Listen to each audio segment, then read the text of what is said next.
Give us a bit of a sense of how that compares to some of Apple's ambitions for production from previous years. Well, as a matter of fact, it's pretty much flat relative to 2019 and 2018, which, when you consider the pandemic that we've had this year, the global recession that has followed, is quite impressive. It really speaks to the robustness of demand for new iPhones. So 5G, this upgrade in 5G, is it going to be meaningful for the users? Because is it about functionality, speed, or is it about design? In the first instance, it probably won't be, because 5G networks are still taking their time to roll out and develop. Again, the pandemic has had an impact and slowed things down on that front. And a lot of the 5G applications and users need the devices to go out into the market first. In competitive terms, Apple needed to have a 5G device relative to its Android competition. Everybody from the likes of Samsung, OnePlus, Huawei, in spite of its troubles, has 5G models in their flagships. So Apple needed to keep up with the market.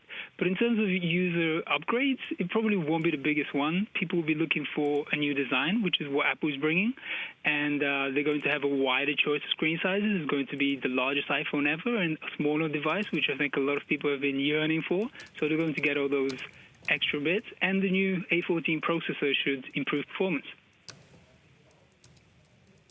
I mean, I'll tell you what, I used to upgrade every year, and that applies to most of my tech, but definitely been skipping the upgrade cycles. Be interesting what they bring to the table over the next month. But you look at then some of the other accessories, and I'm thinking here along the lines of Apple Watch and some of the AirPods. They've been sort of a fresh source of growth for Apple, for hardware. What is the strategy there more specifically? Absolutely, that's exactly the case. With the iPhones, if Apple stays flat, it's actually doing really well because smartphones are generally plateaued. But wearables as a category are really taking off. We're talking about improvements in battery technology, miniaturization of tech, processors, etc., that has made things like the AirPods possible. So the broad category of wearables is really growing, and Apple is introducing 2 new Apple Watch models, including a cheaper one that's going to compete with the likes of Fitbit and maybe even Xiaomi wearable devices like the Xiaomi Mi Band.